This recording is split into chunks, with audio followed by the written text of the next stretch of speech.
So our last topic is for another Harvard Business Review article that we were reading that says that 95% of a company's employees don't understand how their day-to-day job is related to the company's strategy. Like, what? It's unbelievable. Yeah. I'm not surprised, but that's... How often do you come across statistics that are that high anyway? 95% of anything, right? It's always lower than that. Yeah, it's pretty unanimous. Yeah, but that's crazy because but the executives they go through change management or communications at least about the strategy. So why the hell would that be the case? Yeah. Well, I think one of the big issues is executives tend to plan... Well, they tend to communicate their plans in their own language, right? And so, there's this notion of being able to localize or to attempt to localize your annual plans and strategies for all of the different departments and organizations that are impacted by them or need to engage in them. And oftentimes, I think they miss that step. Like, how do I translate that annual revenue target or translate that efficiency goal into a way that is applicable to each team member, each team, each department, each organization, and I think oftentimes they just assume or expect the teams to do that, to make that translation, as opposed to helping provide a framework to facilitate or to help review and help analyze to make sure that they are translating in a way that maintains alignment with the original purpose. Yeah, I think employees. I think in general employees are smart people, right? So I think when the strategy is unveiled and presented in an all hands, it's not that they don't understand what's being said to them, but unless the strategy, I think, is something that affects them greatly, like if they're in the Asia Pac region and there's going to be a big push to expand Asia Pac sales and they're a salesperson, they're gonna know about that, and that's gonna impact their lives, and they'll be part of all that and everything. But the people over in the US are gonna say, oh, okay, and so quickly forget it and not necessarily think about how what they do tomorrow affects the strategy, I think. So I agree with you. I think it's inherent on senior management and then middle management and all the way down to translate it into what it means for individual teams and individuals. Yeah. And then that's where MBOs and OKRs come in, right? In terms of providing a framework for being able to actually have those conversations and to perform that work.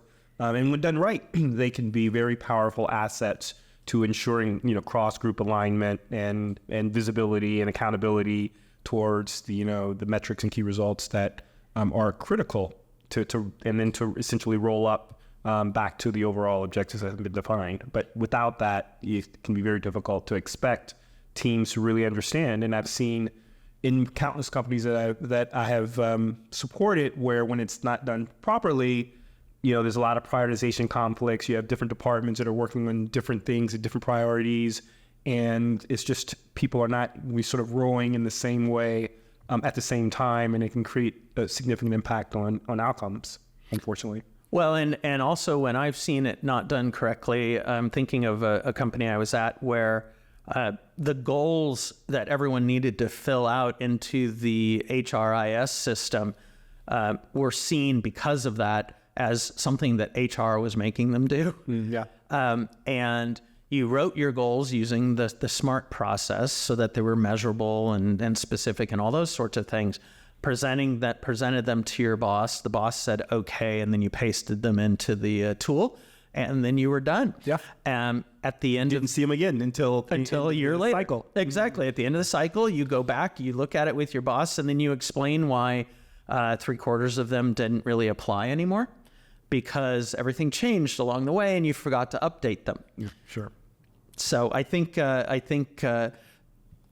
if you're going to do this, then what you do need is something like OKRs or MBOs, but like you said, really actually brought into the organization as an entire process and function of how we keep track of how we're doing against the business objectives all along the way. It's part of the living and breathing fabric of how your organization operates. Yeah, and I think just to add, I think a lot of companies, they tend to ask or expect human resources or people ops to be responsible for oversight into those individual and department sort of objectives. And I think it's important that that it's a shared responsibility. I think whether it's the COO or PMO, I think you need to be able to partner with HR, so it's not looked at as just a way of evaluating individuals in terms of their success, but it's really used as a tool to encourage conversations, to provide transparency in ways of inspecting and adapting, and not just as a way of holding people accountable. And so if it's all sort of managed through people operations or HR, it tends to be managed in a way that it's just a quarterly or annual review to see how people performed and to inform their compensation, et cetera, as opposed to really encouraging and inspiring people to look at it as a means of continuing to really add value and improve how they're contributing to help the company achieve it. Right. It becomes about the people, like you as an individual, how you're performing, as opposed to delivering the business outcomes, right? The funny thing also about this sort of thing is when you go about it that way, and especially if it comes through the people function, then ironically, the thing that maybe the senior executives were hoping would help drive the strategy down through the organization so people understood how to contribute to the strategy instead becomes that the definition of success for implementing all of that becomes that you completed your goal input into the tool and that you have a checkbox that you did it. Yeah. And the original business purpose that was envisioned for doing it in the first place is lost along the way. Absolutely. No, we can certainly get lost in the bureaucracy of it. And so it's really important to look at it as an operational function, right? Where it's not something that you just start with and end the year with, but it's something that you're continuing to review. You have governance and communications that keeps it sort of visible, and you have practices where people are working together to review and determine how they're performing and if they need to adapt. Strategy does change, mid-year at times, and so being able to recognize when changes, external or internal, have affected strategy, and it's time for different groups to adjust and recalibrate.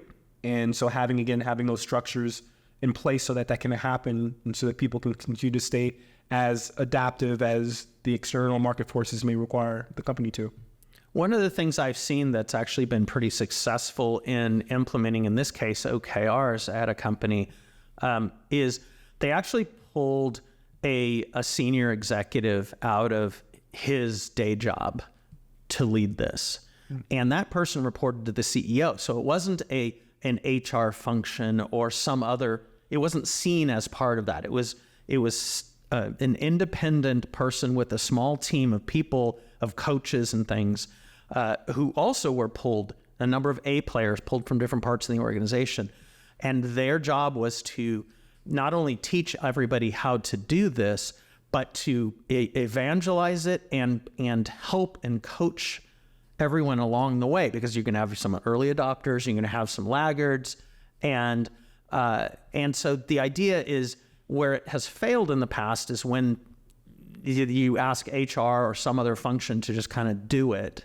Yeah. And in this case, you dedicate the resources necessary, and in this case also tool that they used, that really made it so that it took. And of course, the senior executives showing everyone else, doing it themselves, and constantly reinforcing that message. Yeah, and you can tell, I think, quite quickly if it quote unquote took. Yeah. By if it's are the OKRs or the MBOs, are they being performed in a push or a pull sort of environment? Like, are people performing the OKRs because they're being told, they're being given deadlines, and so they're being sort of forced, with the stick to actually get engaged with that process? Or are they excited and motivated and inspired to update and to collaborate and to work with other people in order to make sure that the right information is being tracked and they're working with the right people to support it? And it makes all the difference in the world if people are being inspired and motivated to be able to contribute, or if they're being forced and required to. And I think being able to sort of supplement HR's sort of role in that process with other individuals that are being mindful of these benefits and the value, I think will go a long way with helping people really start to become more motivated to support the process.